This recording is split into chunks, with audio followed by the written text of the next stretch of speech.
میرے اور آپ کے آقا و مولا نے ارشاد فرمایا قیامت کے دن میرے سب سے قریب وہ ہوگا جو کثرت سے میرے اوپر درود پڑھنے والا ہوگا۔ تو یہ حضور کی قربت کا ضامن ہے درود۔ تو اس لیے اپنی اولاد کو حضور علیہ السلام پر درود پڑھنے کی ترغیب دو۔ بچپن میں ہی اپنے گھر کے اندر مجالس درود قائم کرو۔ روزانہ کی بنیاد پہ ہو تو بہت اچھا، نہیں تو ہر 8 دن کے بعد ایک دن ضرور متعین کر لیا جائے۔ جمعۃ المبارک کے دن کثرت کے ساتھ درود پڑھنے کی ترغیب دی گئی ہے، اور فرمایا اس دن فرشتے حاضر ہوتے ہیں۔ تو حضرت ابو درداء رضی اللہ تعالی عنہ نے عرض کی، یا رسول اللہ صلی اللہ علیہ وسلم، آپ کی حیات طیبہ میں تو ٹھیک ہے، لیکن جب آپ انتقال کر جائیں تو کیا اس کے بعد بھی یہ عمل جاری رکھا جائے؟ ابن ماجہ میں یہ روایت موجود ہے۔ تو حضور علیہ السلام نے حضرت ابو درداء سے فرمایا، ہاں میرے وصال کے بعد بھی اس عمل کو جاری رکھنا، اور ساتھ ارشاد کیا کہ ان اللہ حرم علی الارض ان تاکل اجساد الانبیاء فنبی اللہ حی یرزق۔ اللہ نے مٹی پر حرام کر دیا ہے کہ وہ نبیوں کے جسموں کو کھائے۔ نبی قبروں میں زندہ ہوتے ہیں، ان کو رزق بھی دیا جاتا ہے۔ تو کہا کہ یہ میرے بعد بھی میرے اوپر درود کے سلسلے کو جاری رکھنا۔ تو ایک مومن تو درود کے ساتھ جڑا ہوا ہے، وہ تو درود کے بغیر دن گزار ہی نہیں سکتا۔ الگ سے نہ بھی پڑھے تو اس کو نماز کے اندر درود پڑھنا ہی ہوتا ہے۔ درود ابراہیمی تو نماز کا حصہ بنا دیا گیا، اور اس کو کثرت کے ساتھ درود پڑھنے کی ترغیب دی گئی۔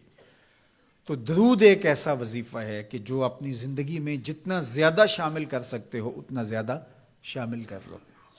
ویسے بھی درود پڑھنے سے بچوں میں تقدس پیدا ہوتا ہے، بچے پاک دامن رہیں، عفت مآب رہیں، ان کی طبع میں تقدس رہے۔ آپ چاہتے ہیں، ہر ماں باپ چاہتا ہے، اور پھر دور موجود کے اندر جو فتنے ہیں تو بہت ضروری ہے کہ ہماری اولادیں تقدس مآب رہیں۔ تو ان کو درود کی ترغیب دو، تو اس کا عملی نتیجہ یہی ہوگا کہ ان میں تقدس کا جوہر پیدا ہوگا، اور ان کی عصمت کی حفاظت رہے گی۔ اور درود شریف پڑھنے والے بچے اور درود شریف نہ پڑھنے والے بچے دونوں کی عادات میں فرق ہوتا ہے۔ درود پڑھنے والوں کی طبع میں رقت، لطافت، نرمی، محبت، شفقت جیسے جذبات پیدا ہوتے ہیں۔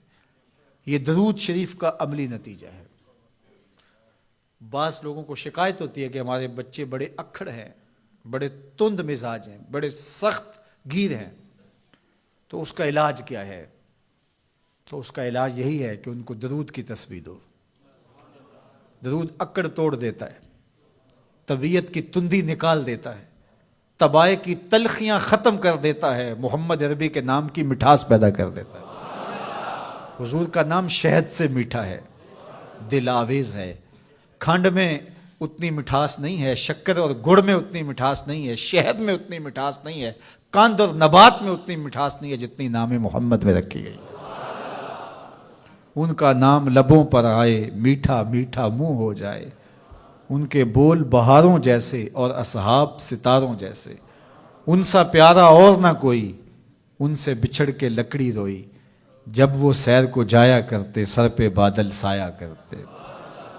میرے شہر کے ایک پنجابی شاعر ہیں، انہوں نے تو قلم ہی توڑ دیا نا، تینوں سینے دی میں ٹھنڈ آکھاں۔ اگر آپ کا ذوق ہو تو تینوں سینے دی میں ٹھنڈ آکھاں، شہد گلاب تے کھنڈ آکھاں۔ تینوں نبیاں دا میں لاڑا آکھاں، تیرے ہجر دے وچ میں ہاڑا آکھاں۔ تو ان کا نام ہی میٹھا ہے، دل آویز ہے۔ تو درود غصہ ختم کرتا ہے، طبیعت کی تلخی اور تندی مٹا دیتا ہے، اکھڑ پن ختم کرتا ہے۔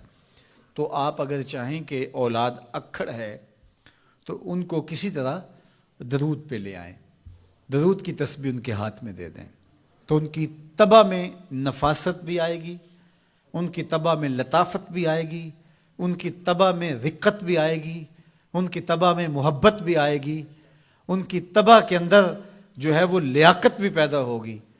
درود پڑھنے والا بچہ ذہنی استعداد میں درود نہ پڑھنے والے بچے سے بہتر ہوتا ہے۔ یہ بھی آپ تجربہ کر کے دیکھ لیں، دو بچے برابر ذہنی استعداد رکھتے ہوں اور ان میں سے ایک بچہ درود پڑھتا ہو اور ایک درود نہ پڑھتا ہو تو درود پڑھنے والا بچہ آگے ہوگا۔ یہ درود کی برکتیں ہیں، یہ درود کی رحمتیں ہیں۔ تو درود کثرت سے پڑھنا اپنی اولاد کو سکھائیں گے۔ ہفتہ روزہ آپ محافل کا گھر میں انعقاد کر لیجئے اور اس میں صرف دروشی پڑھ لیجئے، تو انشاءاللہ اس سے آپ دیکھیں گے کہ اولاد کو اس کا فرق پڑتا ہے۔ یہ تربیت کا ایک آسان نسخہ ہے اور یہ وہ وظیفہ ہے جس سے تھکن نہیں ہوتی، یہ وہ وظیفہ ہے جس سے طبیعت میں تلخی نہیں آتی۔ کہتے ہیں وظیفہ میں نے پڑھا ہے تو وظیفہ پڑھتے پڑھتے میری طبیعت میں یہ ہو گیا ہے، وہ بات کہتے ہیں وظیفہ الٹ پڑ گیا ہے۔ بڑے وظیفے الٹ پڑھ سکتے ہیں لیکن درود الٹ نہیں پڑتا، درود ہے ہی سیدھا، یہ الٹوں کو بھی سیدھا کر دیتا ہے۔ تو درود پڑھیں اور یہ منہ بھی میٹھا رکھے گا، یہ دل بھی ٹھنڈا رکھے گا، یہ دنیا بھی ٹھنڈی رکھے گا اور آخرت بھی ٹھنڈی کر دے گا۔ درود چراغ بھی ہے، درود کستوری بھی ہے، خوشبو بھی ہے، مہک بھی ہے، شہد بھی ہے، گلاب بھی ہے، کھنڈ بھی ہے اور سینے کی ٹھنڈ بھی ہے۔ تو درود اپنی طبع کے اندر اچھی طرح سے راسخ کر لیں اور اپنی اولادوں کی طبع میں اس کو راسخ کریں۔ اس سے آپ عملاً دیکھیں گے، میں سالوں کی بات نہیں کرتا، اشروں مہینوں کے اندر آپ فرق پڑتا دیکھیں گے۔